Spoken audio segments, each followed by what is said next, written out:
welcome in this place. So thanks to each one of you for your part in making their time here meaningful. This week we have a number of really great chapels to look forward to. On Wednesday, we will do worship and song with Larry Diener, who will lead us in some song. And then on Friday, the Environmental Science Club will lead us in a chapel related to Earth Day coming up this weekend. But today we're very grateful to have Dr. Schultz Huxman with us. She is president of Eastern Mennonite University. Just a little over a year now that she's been there. She is passionate about Christian education, has been involved in education in many different places. She hails from different places like Florida, Kansas, and Canada, and now lives in Harrisonburg, where she's president. So we're very grateful to have her here with us this morning. So let's welcome her.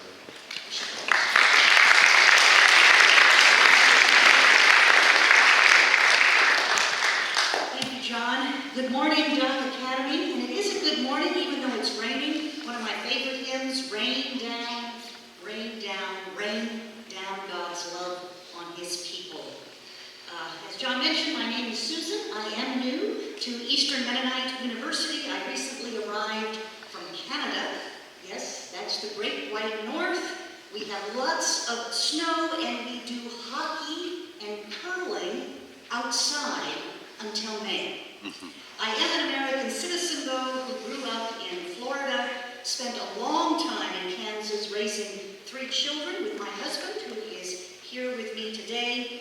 And I will tell you that we are thrilled to be living in Virginia, where there are 4 distinct seasons and beautiful vistas, 3 mountain ranges everywhere we look in the Shenandoah Valley. In case you don't know, EMU is not far from here.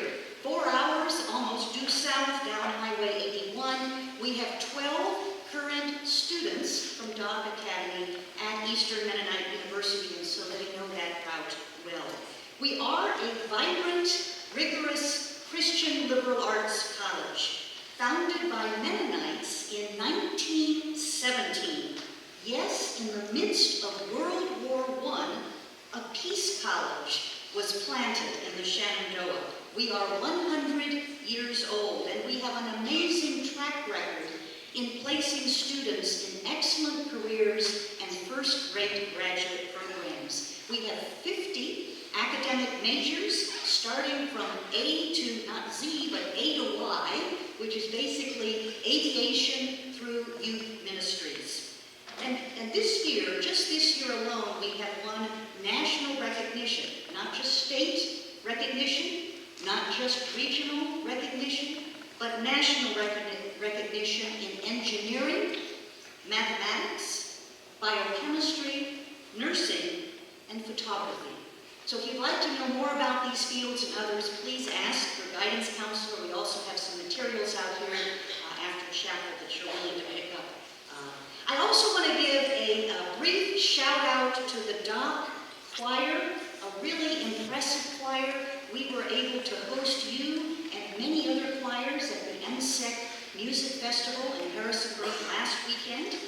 Nearly 450 students from 13 schools, 8 states, and 1 province in Canada.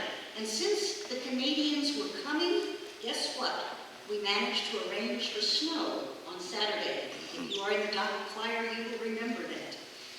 This morning, I want to talk with you about generosity, variously named kindness or compassion. Why?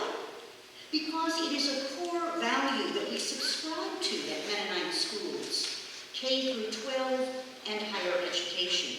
It is a core value at Doc, and it is a core value at EMU. It's part of our Christian Anabaptist identity, expressing care, building community, and serving others are Mennonite values modeled by our Lord and Savior, Jesus Christ. The biblical foundation for generosity is grounded in passages such as 2 Corinthians 9, 6 through 15. Here is what the Apostle Paul says to Christians in Corinth. Good people of Corinth, remember this. If you give little, you will get little. A farmer who plants just a few seeds get only a small crop, but if he plants much, he will reap much. Everyone must make up their own mind as to how much they should give. Don't force anyone to give more than they really want to, because cheerful givers are the ones God prizes. God is able to make it up to you by giving you everything you need and more, so that there will not only be enough for your needs, but plenty left over for you to give joyfully to others. Yes, God will give you as much as you ask for. So two good things happen as a result of your gifts. Those in need are helped, that's number one. And number two, they will pray for you with deep fervor and feeling because of the wonderful grace of God shown through you. These are Paul's words to us. This morning, I'd like to reflect on that twice blessed generosity notion that Paul describes, this sometimes underappreciated value in our society and in our schools. And I'd like to make that connection through a power bar called Kind. Here is the Kind power bar. I don't know how many of you know about this nice treat. I do, because I'm gluten-free, so I especially appreciate them. And I was eating one of these at an airport recently and had missed my plane. There was a layover, and so I was bored. I started reading the back of the package. And here is what it says. Do the kind thing for your body, your taste buds, and the world. Really? Here is what they continue to say on their box if you buy these things in bulk, as I do.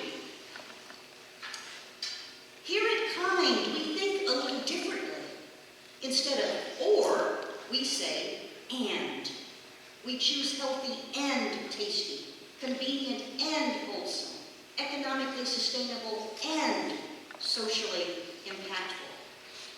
So I'd like you to think a bit about this both and position, not just found in the Kind candy bar or power bar, but in our philosophy at Mennonite schools, as we are in the business of delivering first-rate education, a philosophy that does not relegate kindness to the sidelines. Mennonite schools are places of comfort and challenge. Mennonite schools nurture academic excellence and compassionate service. Mennonite schools design campuses to integrate faith and learning, art and science, Christian discipleship and exemplary citizenship, community connections, and global engagement. This both-and mentality is true at Doc. You know this. Your mission is to inspire and equip each student to serve with a global perspective by integrating faith, academic excellence, and life-enriching opportunities in a Christ-centered community. This both-and mentality is true at EMU as well. Our mission is to prepare students to serve and lead with distinction in a global context in the spirit of Micah 6:8, to do justice, love mercy, and walk humbly with God. Now, you may be saying, wait a minute, what's the big deal? So what?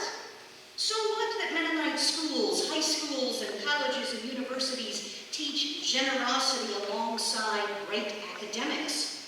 What's news about that? Well, first, you might be surprised at how few schools, especially colleges and universities, do not even mention kindness, generosity, or compassion in their campaign materials as part of what they do. And that's curious, because we know that the number one reason students give for why they leave a given university after first year is because they do not feel a sense of belonging, a sense of community, a sense that anyone is really paying attention to them. They are empty and lonely and disconnected.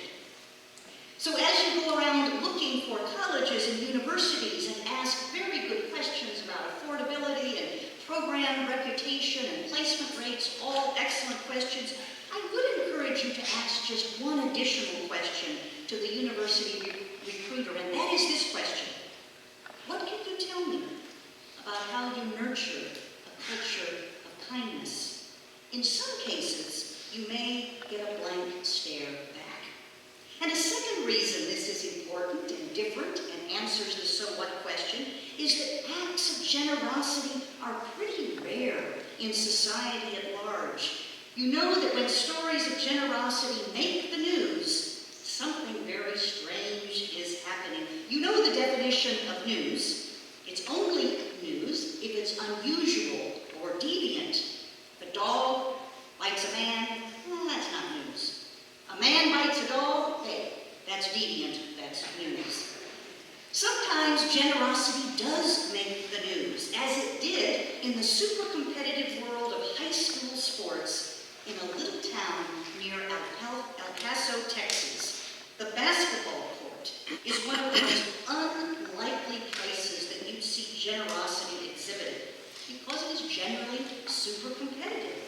So I'm going to play for you this news story that is now on YouTube that really emphasizes generosity with a twist.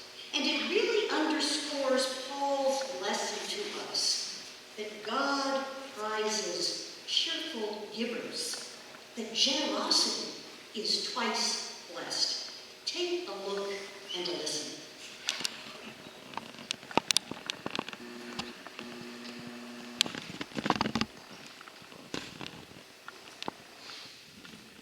Listen, the Coronado High School Thunderbirds in El Paso, Texas makes no qualms about it. He has a favorite on this team. Mitchell, I need you to help me out with my coaching skills, Mitchell. Team manager Mitchell Marcus has a developmental disability. 1, 2, 3, 5. He far surpasses everyone here when it comes to love of the game. He's just an amazing person that our basketball team loves being around. Yay! Mitchell's mom, Amy, says he's always been that way. Mitchell always had a basketball. That was always what he wanted for his birthday. And because basketball is that important to him, on the last game of the regular season, the coach told Mitchell to suit up. What was it like to put on the uniform? I was very happy. I bet you were. Just wearing a jersey was enough for Mitchell. But what he didn't know, what no one knew at the time, was that the coach planned to play him. At the end, no matter what the score, You were prepared for this day. For his moments. For his moment in time. and so with a minute and a half left, Coronado leading, but only by 10, Coach Morales put in his manager. And I just started hearing Mitchell.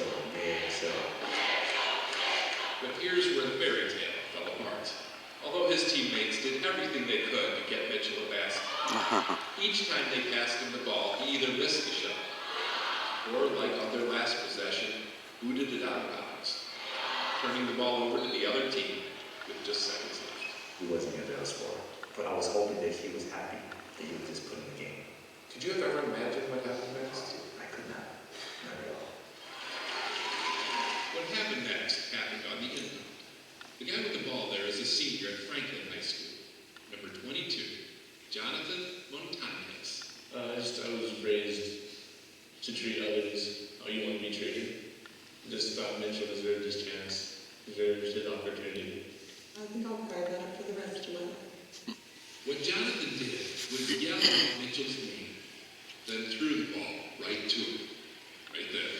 One of the most memorable turnovers of all time. It wasn't the game-winning shot. When the buzzer sounded, Coronado had 15 more points than Franklin. But Jonathan's assist and Mitchell's basket did change the outcome decidedly. Play any game with this much sportsmanship, both teams win.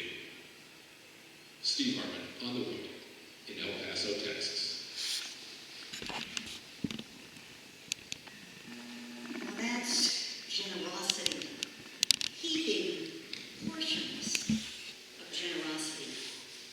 From a Christian perspective, Mitchell Marcus's story represents genuine generosity. Through the wonderful grace of God, we can give generously, and we thank God for His Son, His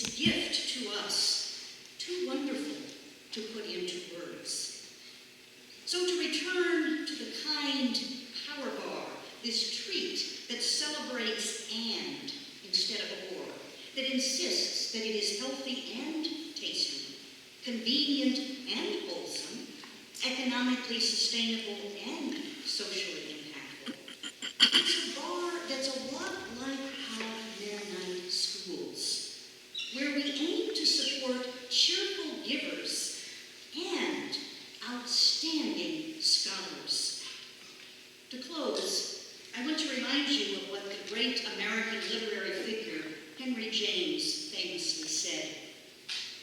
There are only 3 things that are important in human life. The first is to be kind. The second is to be kind. And the third is to be kind. As you continue through another all-important semester of learning at Doc, don't forget the simple and profound acts of generosity. Don't forget the Mitchell Marcus story.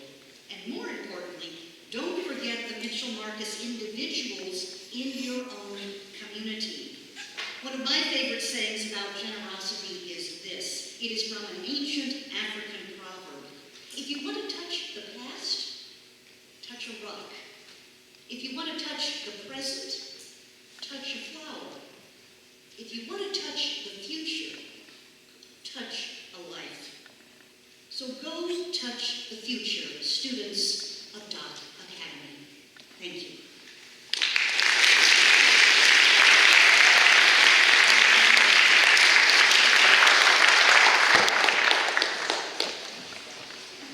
Thank you for sharing with us and inspiring us in kindness. I do see acts of kindness here every day.